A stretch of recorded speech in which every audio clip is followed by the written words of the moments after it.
solo corazón quebrantado una y otra vez. La palabra para hoy es Dios es soberano. En el capítulo 4 del libro de Daniel se nos muestra que el rey Nabucodonosor tuvo un sueño que, a diferencia de la ocasión anterior, sí recordaba.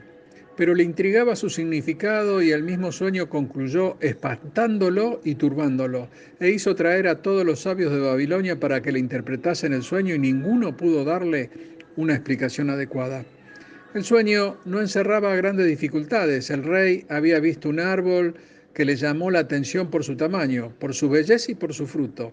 Además, en él encontraban alimento y refugio muchos animales que vivían bajo su cobijo. Sin embargo, aunque el árbol crecía y se hacía fuerte, de modo que su copa llegaba hasta el cielo, la tragedia lo alcanzó y ésta vino por medio de un mensajero enviado del cielo, al que Nabucodonosor, como rey pagano, identifica como un vigilante y santo que descendía del cielo. Este mensajero dijo que el árbol debía ser derribado, sus ramas cortadas, sus hojas arrancadas y su fruto esparcido, de tal manera que los animales y aves que habían encontrado refugio en él fueran dispersados. Sin embargo, sus raíces no debían cortarse, sino ser aseguradas en la tierra con atadura de hierro y de bronce. Luego el sueño cambia y el árbol se convierte en un hombre al que le es dado corazón de bestia, y como tal se comporta viviendo con las otras bestias, mojándose con el rocío del cielo y comiendo hierba de la tierra. Este estado se prolongaría por un periodo de 7 tiempos, que probablemente indique 7 años. El propósito de todo lo que el sueño predecía era para que conozcan los vivientes que el Altísimo gobierna el reino de los hombres y que a quien Él quiere lo da y constituye sobre Él al más bajo de los hombres. Daniel llegó a saber cuál era la interpretación del sueño de Nabucodonosor y por esa razón quedó atónito y sus pensamientos lo turbaron. Y cuando el rey notó la turbación de Daniel, le animó a compartir el significado del sueño con él. Y Daniel, con una actitud respetuosa, declaró que hubiera preferido que el sueño se refiriera a sus enemigos.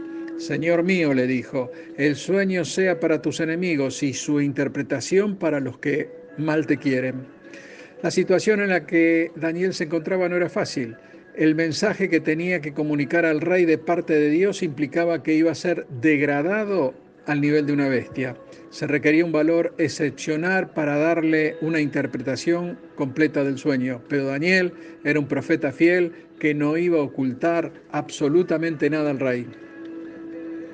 Daniel comienza repitiendo la descripción del grandioso árbol que el rey había visto en su sueño para pasar a explicarle inmediatamente que era un símbolo de él mismo y de su reino.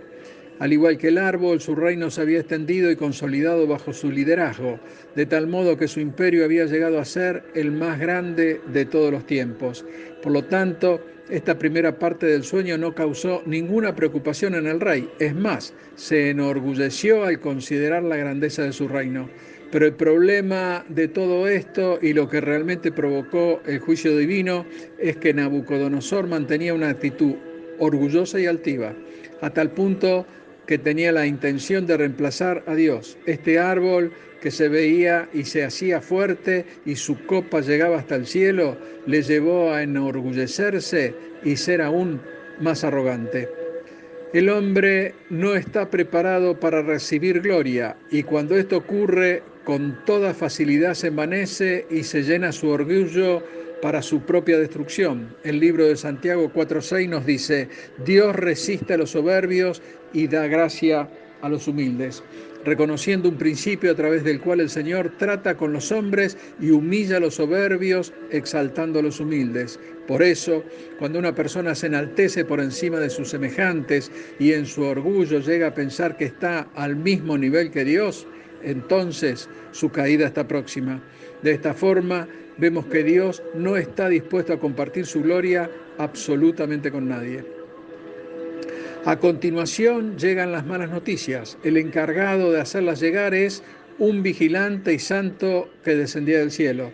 De esta forma lo veía un rey pagano como Nabucodonosor. En todo caso, la sentencia provenía del mismo Dios de los cielos. El juicio anunciado consistía en cortar el árbol y además, para evitar que siguiera creciendo, sería atado con atadura de hierro y de bronce. A partir de aquí hay un cambio en las figuras empleadas. Así la cepa del árbol se identifica con una bestia. Esto anunciaba que Nabucodonosor sería removido de su posición de autoridad para vivir como un animal entre las bestias del campo hasta que pasaran 7 tiempos. Y por medio de este juicio Dios estaba diciendo algo muy importante. Cuando el hombre se enorgullece contra él, está perdiendo aquello que lo caracteriza como auténticamente humano, porque el hombre ha sido creado para glorificar a Dios y no a sí mismo. Daniel explica al rey cuál iba a ser el propósito de esta dolorosa experiencia, que conozcas que el Altísimo tiene dominio en el reino de los hombres y que lo da a quien él quiere. El poder que Nabucodonosor había llegado a acumular le hacía pensar que él tenía el dominio absoluto en el reino de los hombres, pero esto era falso. El único soberano es Dios, a quien el rey en su orgullo había menospreciado, y era ese mismo Dios contra el que él se enorgullecía quien le había dado autoridad que ostentaba, pero que del mismo modo se la podía quitar, como de hecho estaba a punto de hacer. Es importante subrayar que Dios no ha abdicado ni ha abandonado su reino. Él sigue siendo el Altísimo y tiene todo el dominio en el reino de los hombres. Hermano, es necesario comprender que Dios es soberano y que hace como Él quiere, hecho por el cual sería muy inteligente de nuestra parte someternos en humildad y mansedumbre a Él, para que su propósito sea cumplido en nosotros y podamos darle toda la honra, la gloria y el poder a aquel que puede darnos todos los reinos de la tierra. Dios te bendice. Y Amén. todo vuelve a ti. La corona que me diste,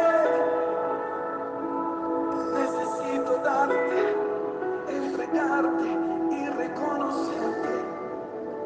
Muchos dolores de cabeza que tenemos es por retener mucho tiempo la corona que Él nos dio. No dejes que tu corona se caiga en los pies de quien lo debe.